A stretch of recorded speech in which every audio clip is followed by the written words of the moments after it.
ทักทายสวัสดีพ่อแม่พี่น้องเบิดสุขุสุคนเนาะสาวลาวบาวผู้ไทยวันนี้มากินเหล้ากินเบียร์นะวันนี้ทุกคนนี่มีงานวันนี้มีงาน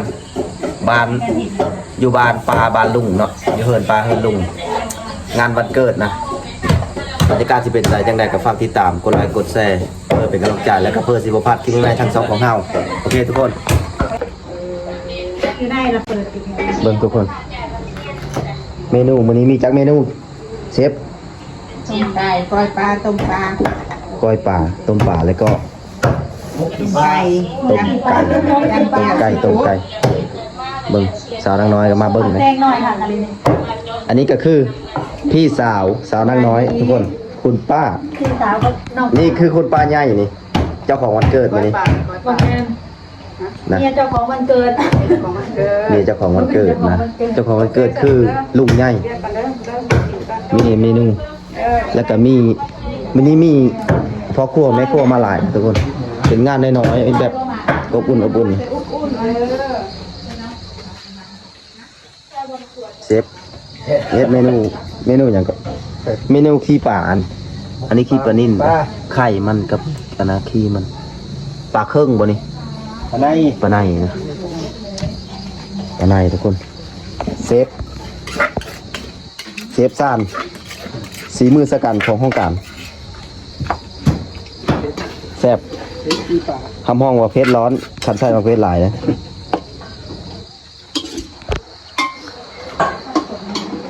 บรรยากาศจะสิประมาณนี้ทุกคนครัวน้ำกะทิ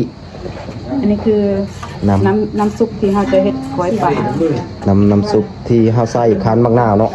ปานออกมาแล้วเอาไปเอาปลาออกมาแล้วไปเอาแล้วเฮาก็สิดึงมันเป็นข้าวคั่วเป็นใส่อยู่นี่เฮาก็จะเอาลงไปคั่ว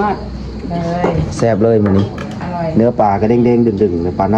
นตัวใหญ่ๆเลยนะตัว6 โล6 โลว่าปลาเปล่าจักโตไก่6 โลไก่3 ตัวต้มโสมได้ไหนซิมันรู้แซ่บบ่เนี่ยต้มไส้โสมสมุนไพรใส่สมุนไพรป้าก็ไปถ่ายอันนี้เด้อขวดสิป้าฮะขวดสิป้าแล้วร้อยเลยทางนี้นะมาฮอดแล้วก็บ่ได้หยังนี่เบิ่งทุกคนคือเดียวบ่ทุกคนนี่เอ้ยกับน้องนี่คืออยู่เนาะลื่นเดียว2 ปีลื่นเดียว2 ปีแต่ว่าเอ้ยน่ะอ้วนแต่ว่าน้องน่ะกับป้านแห้งทุกคนเคยกินหลายน้องพี่น้อยใส่มาเลยไปแล้วไปกินไปแล้วบ่ไปกินมาแล้ว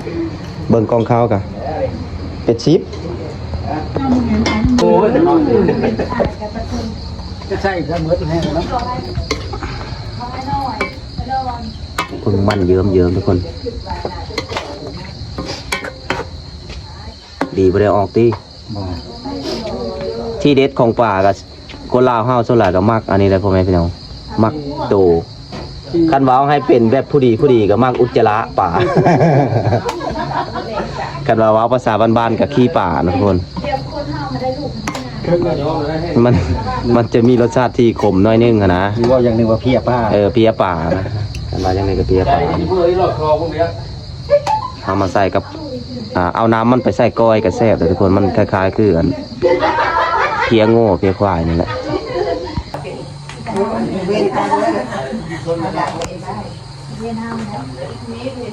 เป็นเฉพาะกูที่อยากด่าได้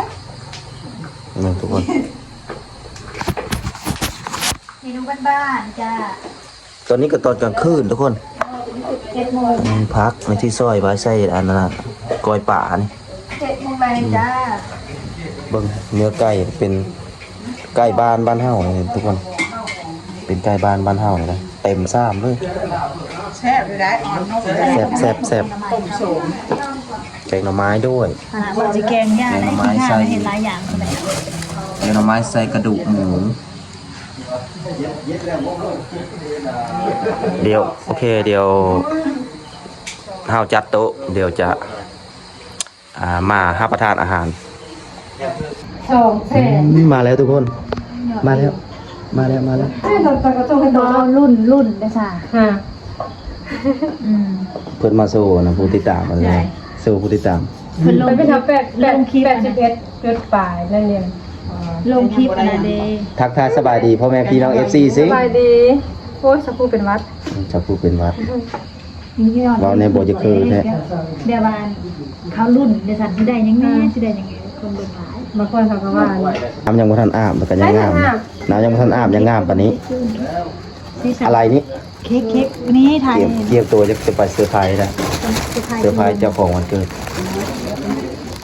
เด็ก แม่จะบอกเพียงมะพร้าวไม่เหรอเนาะไม่ขนาดเดียวเป็นมันเพียงมะพร้าวจนแห้งธรรมดาแล้วแค่10 บาทไม่ได้จ่าย น่าไว้แล้วอ่ะ พอแล้วพอแล้ว อ๋อยังให้ FC เบิ่ง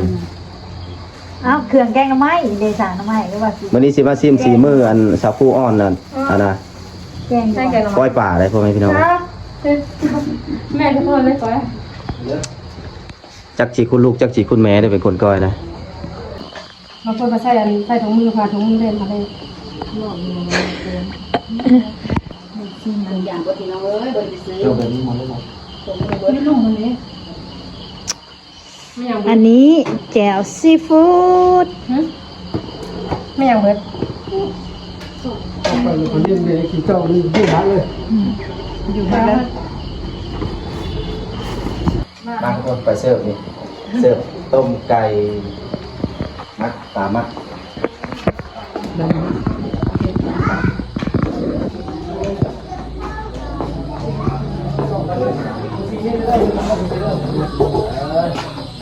น้ำ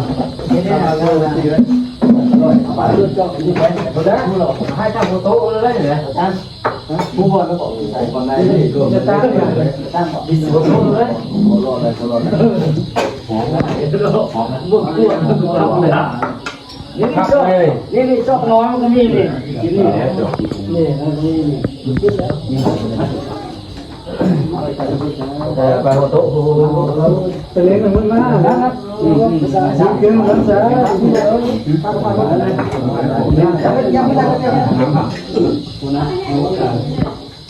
ทุกคนมาเบิ่งบรรยากาศอยู่ข้างนอกจัดโต๊ะจัดตั้งเลยนะอาหารก็เต็มโต๊ะอาหารกันอาหารเต็มโต๊ะนี่ก็อีลุงเจ้าของวันเกิด มาแต่แก่กินนี่ บรรยากาศคนกับโบราณนะเฮ็ดน้อยๆนะแบบอบอุ่น มือกองเฮาอดบ่ไหวกินข้าวแล้วพี่น้อง ครับครับ แล้วครูอ่อนกะจัดกำลังเตรียมเค้กเซอร์ไพรส์คุณลุง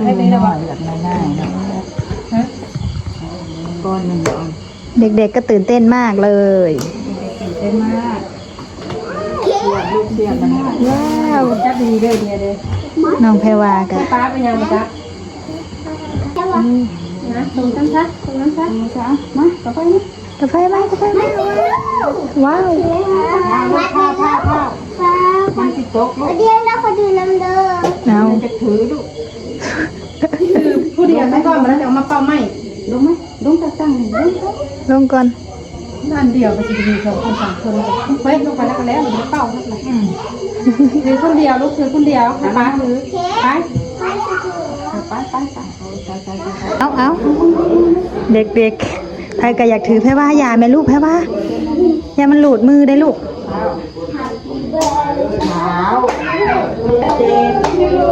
หมดแต่ปีเบิร์ด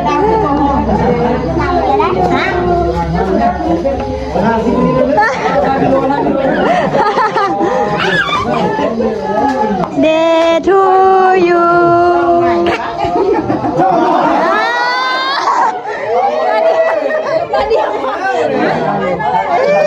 เก็บก๊กแล้วไปเป่ากินเรียบเลยได้อันนี้ที่มันสองคนนะเราคนเดียวเลยนะอธิษฐานมาแล้วอธิษฐานสุขภาพแข็งแรงคนเดิมมีสุขมีใจเด้อนาวินพูดเอาเป่าน้องกันมาดิเป่าน้องกัน